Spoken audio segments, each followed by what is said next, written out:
Assalamualaikum warahmatullahi wabarakatuh. Perkenalkan saya dengan Nurwinda Sri Ahman dari kelas AK102 dengan NIM 23030101057 dari Prodi S1 PJJ Akuntansi.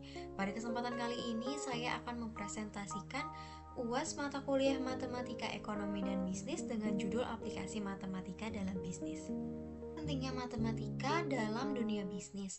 Matematika dalam dunia bisnis adalah penerapan konsep, metode, dan teknik matematika untuk membantu proses pengambilan keputusan dan menyelesaikan berbagai masalah yang terkait dengan operasional bisnis. Matematika digunakan sebagai alat analisis untuk menghitung, mengukur, memprediksi, dan mengoptimalkan berbagai aspek bisnis seperti biaya, pendapatan, keuntungan, persediaan, investasi, hingga manajemen risiko. Nah, sekarang ada fungsi matematika dalam bisnis. Fungsi matematika dalam bisnis sendiri yang pertama ada perhitungan biaya dan keuntungan. Matematika digunakan untuk menghitung biaya produksi, harga jual, dan keuntungan yang dihasilkan dari aktivitas bisnis. Yang kedua, matematika berfungsi sebagai perencanaan keuangan, yaitu membantu membuat anggaran, merencanakan investasi, dan mengelola arus cash. Yang ketiga, matematika berfungsi sebagai pengambilan keputusan, yaitu matematika menyediakan data kuantitatif yang mendukung keputusan bisnis seperti menentukan jumlah persediaan, alokasi sumber daya, dan strategi pemasaran. Nah, yang keempat ini, matematika berfungsi sebagai analisis resiko, yaitu matematika menggunakan statistik dan probabilitas untuk mengukur dan mengelola risiko dalam bisnis. Akhir, matematika berfungsi sebagai optimasi proses, yaitu membantu menentukan cara terbaik untuk memaksimalkan keuntungan atau meminimalkan biaya dengan teknik seperti linear programming. Di sini kita memasuki rumus penerapan matematika dalam bisnis. Yang pertama ada perhitungan biaya dan keuntungan. Matematika digunakan untuk menghitung biaya produksi atau fixed cost dan variable cost serta keuntungan yang dihasilkan dari penjualan. Rumus keuntungan atau profit sendiri di sini adalah PX sama dengan RX min CX, di mana PX adalah keuntungan, RX adalah total pendapatan atau fixed revenue, CX adalah total biaya atau fixed cost. Contoh soalnya yaitu sebuah perusahaan menjual produknya dengan harga 50.000 per unit. Biaya produksi per unit adalah 30.000 dan biaya tetapnya adalah 10 juta. Berapa keuntungan perusahaan jika menjual 1000 unit produk? Nah, untuk jawabannya diketahui jumlah atau X adalah 1000 unit, harga per unit adalah 50.000, biaya produksi per unit adalah 30.000, biaya tetap itu adalah 10 juta dan ditanyakan keuntungan perusahaan jika menjual 1000 unit produk. Untuk menyelesaikannya, kita harus mencari total pendapatan dan total biaya terlebih dahulu nih. Nah, untuk total pendapatannya sendiri yaitu R dalam kurung X sama dengan harga per unit dikali jumlah unit terjual. R dalam kurung 1000 sama dengan 50.000 dikali 1000. Dari sini kita mendapatkan 50 juta rupiah. Dan untuk total biaya yaitu C dalam kurung X sama dengan biaya tetap ditambah biaya per unit dikali jumlah unit terjual. C dalam kurung 1000 sama dengan 10 juta ditambah 30.000 dikali 1000. Di sini kita mendapatkan total biayanya yaitu 40 juta. Untuk C ini kita baru nih dapat keuntungannya. Keuntungan itu sendiri P dalam kurung X sama dengan total pendapatan dikurang total biaya. P dalam kurung 1000 sama dengan 50 juta dikurang 40 juta, yaitu kita mendapatkan 10 juta. Jadi keuntungan perusahaan adalah 10 juta. Yang kedua, analisis titik impas atau break even point. Dengan rumus titik impas atau Q, yaitu titik impas sama dengan biaya tetap per harga jual per unit dikurang biaya variabel per unit. Dengan contoh soal, yaitu sebuah perusahaan memiliki biaya tetap 15 juta, harga jual per unit itu 60.000 dan biaya variabel per unit itu 40.000. Hitunglah titik impasnya atau break even point-nya. Dannya sudah diketahui biaya tetap 15 juta, harga jual per unit itu 60.000 dan biaya variabel per unit itu 40.000. Yang ditanyakan itu titik impasnya.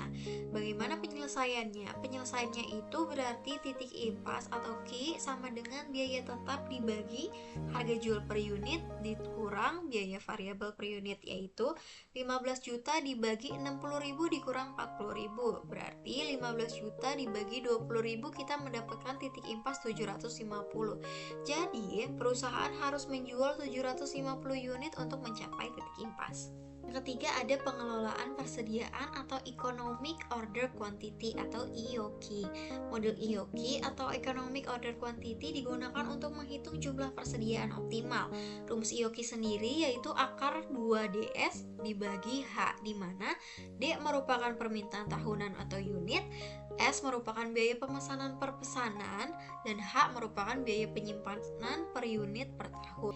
Contoh soalnya yaitu sebuah perusahaan memiliki permintaan tahunan sebesar 12.000 unit. Biaya pemesanannya itu ada 100.000 rupiah per pesanan dan biaya penyimpanannya itu 50 rupiah per unit per tahun.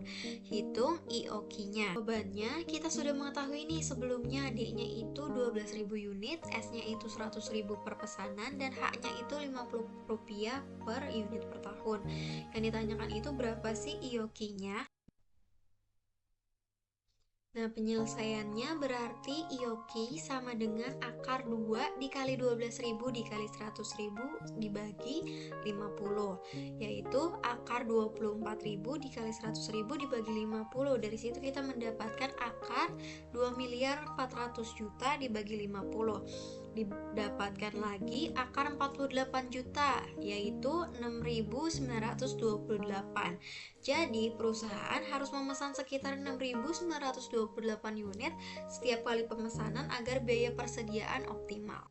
Nah, yang terakhir ada analisis investasi yaitu Net Present Value atau NPV. Dengan menggunakan konsep bunga majemuk, nilai sekarang atau NPV dan IRR untuk mengevaluasi kelayakan investasi. Rumus NPV itu sendiri yaitu sigma N T sama dengan 1 CFT per dalam kurung 1 ditambah R dikali T dikurang C0, dimana CFT yaitu arus kas pada tahun ke T, R merupakan tingkat diskonto, C0 adalah investasi awal, dan N adalah periode investasi. Dengan contoh soal yaitu sebuah proyek membutuhkan investasi awal 50 juta rupiah. Proyek tersebut memberikan arus kas tahunan 20 juta rupiah selama 3 tahun. Jika tingkat diskonto adalah 10%, hitung NPV proyeknya. Untuk jawabannya, kita sudah mengetahui itu CFT yaitu 20 juta, dengan R 10%, CO-nya itu 50 juta, dan N-nya itu 3 tahun. Yang ditanyakan adalah NPV proyeknya.